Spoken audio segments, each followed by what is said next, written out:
আসসালামু আলাইকুম, কি অবস্থা সবার? সবাই কেমন আছেন? আজকে একটু বেড়াতে যাচ্ছি। আর এমন এক জায়গায় বেড়াতে যাচ্ছি যেখানে গিয়ে আসলে ওই রেস্টুরেন্টে আমরা ঢুকতে পারবো কিনা সেটা আমরা জানি না। তবে হ্যাঁ, এটার নাম আমি অনেক শুনেছি। সেইজন্যই আজকে সেখানে যাওয়া। শহরে কিন্তু ঘোরার জায়গার অভাব নেই। আবার বিবেচনা করলে অনেক অভাব। কোথাও যেতে নিলেই মাথায় চলে আসে আসলে কোথায় যাবো? আর পরিবারের সবাইকে নিয়ে এমন এক জায়গায় যেতে হয় যেখানে সবাই মিলে এনজয় করা যায়। তো আজকে পরিবারের সবাই বের হয়েছি আমরা। আমরা একটা গাড়ি তো আমাদের আছেই। একটা গাড়ি আমরা ভাড়া করেছি যেহেতু সবাই একসাথে যাব। একটা মাইক্রো ভাড়া করা হয়েছিল। সবাই মিলে একসাথে মাইক্রোতে করে আজকে যাব ফিশ লেগুনাতে। এই ফিশ লেগুনার ভ্লগ দেখতে আই এম রিয়েলি টায়ার্ড। তো আজকে চিন্তা করলাম চলেন আমরাও যাই ফিশ লেগুনাতে। গিয়ে ওখানে ফিশ দেখি আর মজার খাবার খাই। যেতে সিনারিগুলো খুব সুন্দর ছিল। পুরা রাস্তাটা এত ভালো লাগছিল। ৩০০ ফিটে যাওয়ার সময় রাস্তাটা আমার খুব ভালো লাগে। তো কথা বলতে চলে আসলাম ফিশ লেগুনায়। সময় রাস্তার দুপাশের এই গাছগুলো এত সুন্দর লাগে। যাই হোক, গাড়িতে আমরা অনেক গল্প করেছি। অনেকদিন পর সবাই মিলে একসাথে বের হয়েছি। তো গাড়িতে গল্প করতে আমরা আমাদের গন্তব্যে পৌঁছে গেলাম। কিন্তু গন্তব্যে পৌঁছিয়ে আমাদের মনটা অনেক খারাপ ছিল। কারণ ফিশ লেগুনায় ঢোকার লাইন দেখে আমাদের মাথায় হাত। এত বড় লাইন, কি আর বলবো। তা এমন ছিল যদি ওখানে আমরা ঢুকতে না পারি বা কোনো কারণে আমরা ওখানে ভিজিট করতে না পারি তাহলে আমরা অন্য কোথাও চলে যাব। ব্যাপারটা এমন ছিল না যে আমাদের ওখানেই যেতে হবে। তবে হ্যাঁ, পরিবারের সবাইকে নিয়ে এতদিন পরে বের হয়েছি। তাই যেখানে প্ল্যান করেছি সেখানে তো যেতে ইচ্ছে করবেই। তো রাস্তার এই জায়গাটা খুবই সুন্দর। একটা আইল্যান্ডের মতো আছে এবং অনেক গাছ। এখানে দাঁড়িয়ে কিছুক্ষণ ছবি তুললাম, ভিডিও করলাম এবং ফিশ লেগুনায় দেখলাম যে ভিড়টা কমে কিনা। কিন্তু জিনিসটা সম্পূর্ণ উল্টা ঘটলো। ফিশ লেগুনায় ভিড় কমলো তো নাই, উপরন্তু অনেক ভিড় বাড়লো। এই ফ্লাওয়ারগুলো আমার খুব ভালো লেগেছে। তাই আমি আমার মেয়ে আরিশাকে বললাম এখান থেকে দু একটা ফ্লাওয়ার নেওয়ার জন্য। যদিও আমি গাছ থেকে ফুল ছেঁড়া একদম পছন্দ করি না, কিন্তু ফুলের কালারগুলো এত সুন্দর ছিল, দেখতে খুব ভালো লাগছিল। তাই অনলি 2টা ফুল নিতে বললাম সো দ্যাট আমি একটা ছবি তুলতে পারি। এত সুন্দর রং ফুলের গাছ আমার খুব পছন্দ। এই গাছ দিয়ে যে কোনো জায়গায় ডেকোরেশন করলে আমার খুব এস্থেটিক মনে হয়, খুব ভালো লাগে। এই যে দেখেন, কি আর বলবো আপনাদের সাথে, আর কি শেয়ার করব। এই যে দেখেন লাইন, এই ইউটিউবের ব্লগ থেকেই আমি দেখে গিয়েছিলাম যে এখানে অনেক লাইন হয়। তো বিষয়টা এরকম ছিল না যে লাইন হয় দেখে এটার ভেতরে ঢুকবো। বিষয়টা এরকম ছিল যে আমরা এখানে এসেছি, এটা নতুন হয়েছে সো আমরা এখানে ঢুকবো। তো আমার হাজব্যান্ড বললো লাইন ধরলেই লাইনে দাঁড়ালেই দেখা যাবে। হাঁটতে আমরা সামনে চলে গিয়েছি, লাইন ক্রস করে আমরা ঢুকে যাব। কিন্তু ব্যাপারটা আস্তে কঠিনই হয়ে যাচ্ছিল। কারণ সামনে যারা লোক দাঁড়ানো ছিল দে ওয়ার ভেরি টায়ার্ড।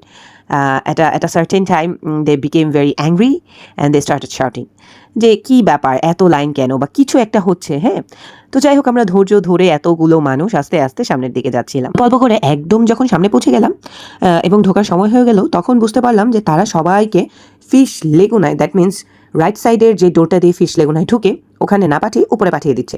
কারণ আগে যারা ঢুকেছে তারা এখনও বেরই হয়নি।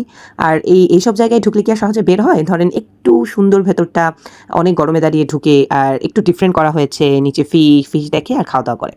তো আমরা তো রীতিমতো চমকে গেলাম যে আমরা তো ভেতরে ফিশ লেগুনায় যেতে এসেছি, আমরা উপরে যেতে আসিনি। আর উপরে উঠলে ওইটার পরিবেশটা পুরো ডিফারেন্ট, আমরা তো সেখানে যাব না। তো একটু বেসিক্যালি চিল্লাচিল্লি হয়েছে। চিল্লাচিল্লি করার পরে আমরা সেখান থেকে বের হয়ে পড়লাম। আমরা আর ফিশ লেগুনায় ঢুকিনি। তো বুঝতেই পারছেন তখন মানসিক অবস্থা খুবই খারাপ ছিল, মেজাজ খুবই গরম ছিল। এবং সেখান থেকে বের হয়ে ওই যে বললাম আমাদের বেসিক্যালি ওখানেই যে যেতে হবে এমন কোনো কথা ছিল না। তো ওখান থেকে বের হয়ে আমরা একটু ছবি তুললাম, গাড়ি নিয়ে আর একটু সামনের দিকে চলে আসলাম। রাস্তাতে ৩০০ ফিটের রাস্তায় নেমে ২-৪ জায়গায় নেমে আমরা বিভিন্ন ছবি তুললাম। তো ভাবলাম এখন খাওয়ার পালা, কারণ অনেক খিদা লেগেছে। তো আমরা ঘুরে ফিরে অনেক কারণ ৩০০ ফিটে অনেক খাবারের দোকান। এখন কোনটাতে বসবো এটাই হচ্ছে কথা। প্রথমে একটাতে বসলাম, ওখানে বসে দেখলাম ওদের মেনুতে যা ছিল ওগুলা কোনো কিছুই অ্যাভেলেবেল ছিল না। তো পরবর্তীতে ভাবলাম এখানে না বসে টাইম ওয়েস্ট না করে অন্য কোথাও যাওয়া যাক। তবে হ্যাঁ, ৩০০ ফিটে যতটুকু বুঝলাম এরকম ম্যারিনেট করে গ্রিল করা মাংস বা মাছ ম্যারিনেট করে মাছ ভেজে দেওয়া এই খাবারের ট্রেন্ডটাই বেশি। তো যাই হোক, কিছুক্ষণ দাঁড়িয়ে আমি ভিডিও নিলাম, সব কিছু নিলাম। ও জায়গা থেকে উঠে পড়লাম। উঠে গিয়ে তারপর খুঁজতে আরেক জায়গায় আমরা বসলাম। তারপর সর্বশেষে যেখানে আমরা সবাই মিলে একসাথে খেতে বসলাম ওখানকার খাবার ছিল খুবই মজার। তা বলতে আমার মাথায় একটি খাবার ঘুরছিল, সেটা হচ্ছে হাঁসের মাংস আর ছিটা রুটি। এইটার কথা আমি আগে শুনেছি যে ৩০০ ফিটে হাঁসের মাংস আর ছিটা রুটি এখন খুবই ফেমাস। তো ফেমাস জায়গায় এসে ফেমাস খাবারটা যদি টেস্টই না করলাম তাহলে কি হলো? এই গরু, ছাগল, মুরগি তো আমি ঢাকায়ও খাই, রান্না করেই বাসায় খাওয়া হয়। কিন্তু হাঁসের মাংস দিয়ে ছিটা মাংস দিয়ে মানে ছিটা রুটি দিয়ে এগুলা খাওয়া হয় না। হ্যাঁ, তো ছিটা রুটিটা খাওয়া বেসিক্যালি আমার ইচ্ছে ছিল। তো যাই হোক, আমরা ছিটা রুটি খাওয়ার জন্যই এখানে বসা। এখানে মেনুতে ছিটা রুটি ছিল। তো আমরা অর্ডার করলাম। কিন্তু সবচেয়ে বড় কথা হচ্ছে যে এখানে খাবার আসতে অনেক সময় নিয়েছে, হ্যাঁ?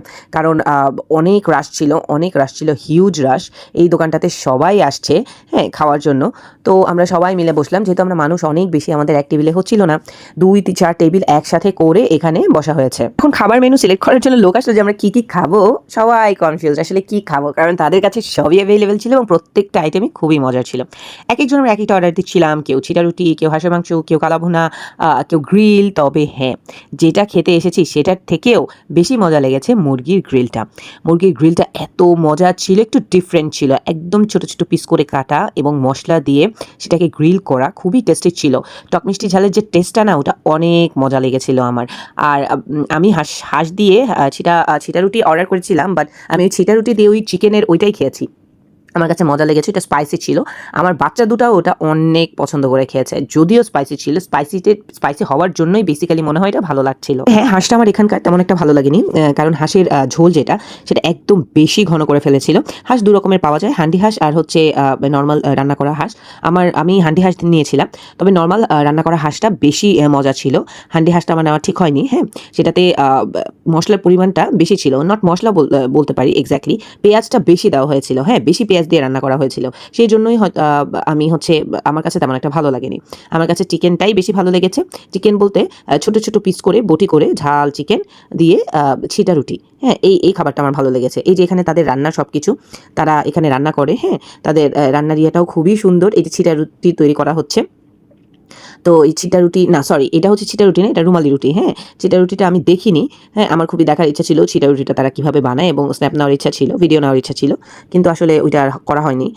তো এই হচ্ছে আমাদের খাবারটা প্রিপেয়ার করা হচ্ছে, হ্যাঁ। আমাদের খাবার অলরেডি চলেও আসছে। এই যে দেখেন, ছিটা রুটি দিয়ে হচ্ছে আমরা এখন খাবো।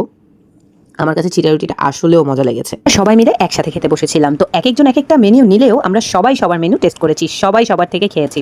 এত টেস্টি ছিল ছিটা রুটি, আমি অর্ডার করেছি আর আমার যা অর্ডার করেছে, কিন্তু রুটিটা সবাই মিলে খেয়েছি। তেমনই নান, এছাড়াও পরোটা অর্ডার করা হয়েছিল। তো সব খাবার আমরা সবাই মিলে শেয়ার করে খেয়েছি, তাই প্রত্যেকটা খাবারের টেস্টই কম বেশি আমাদের সবারই জানা।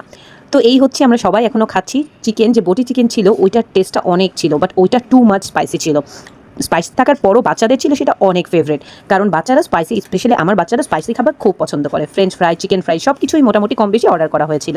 তো অনেকক্ষণ বসে আমরা খেয়েছি, গল্প করেছি, খাওয়ার সাথে গল্পও ছিল। অনেক দিন পর সবাই মিলে বাহিরে বের হওয়া, আসলে খুব সুন্দর একটা মুহূর্ত আমরা উপভোগ করেছি। ফ্যামিলির সবাই মিলে একটা মজার গেট টুগেদার হয়েছে, তাও 300 ফিটে। এই প্ল্যানটা অনেক আগে থেকেই করা ছিল, কিন্তু আমাদের আসলে এক্সিকিউট করা হয়নি। তো সেই দিনই আমরা সবাই মিলে ঠিক করলাম যে না, প্ল্যান যেহেতু করেছি 300 ফিট যাবোই, আর ফিশ লেগুনাতেও যাবো। কিন্তু আনফর্চুনেটলি সেখানে আর আমাদের ঢোকা হয়নি। লাস্টে খাবারটা খুবই ভালো ছিল। তো আজকের ব্লগ এতটুকুই, ইনশাল্লাহ দেখা হবে নেক্সট ব্লগে। টিল দ্যাট টাইম সবাই ভালো থাকবেন, সুস্থ থাকবেন। আল্লাহ হাফেজ, আসসালামু আলাইকুম। আর অবশ্যই ফিশ লেগুনায় গিয়ে আপনাদের এক্সপিরিয়েন্স শেয়ার করতে ভুলবেন না। আপনারা যারা ফিশ লেগুনায় গিয়েছেন, কেমন লেগেছে এই রেস্টুরেন্টটা। ইনশাল্লাহ পরবর্তীতে আমরাও ঢোকার চেষ্টা করব।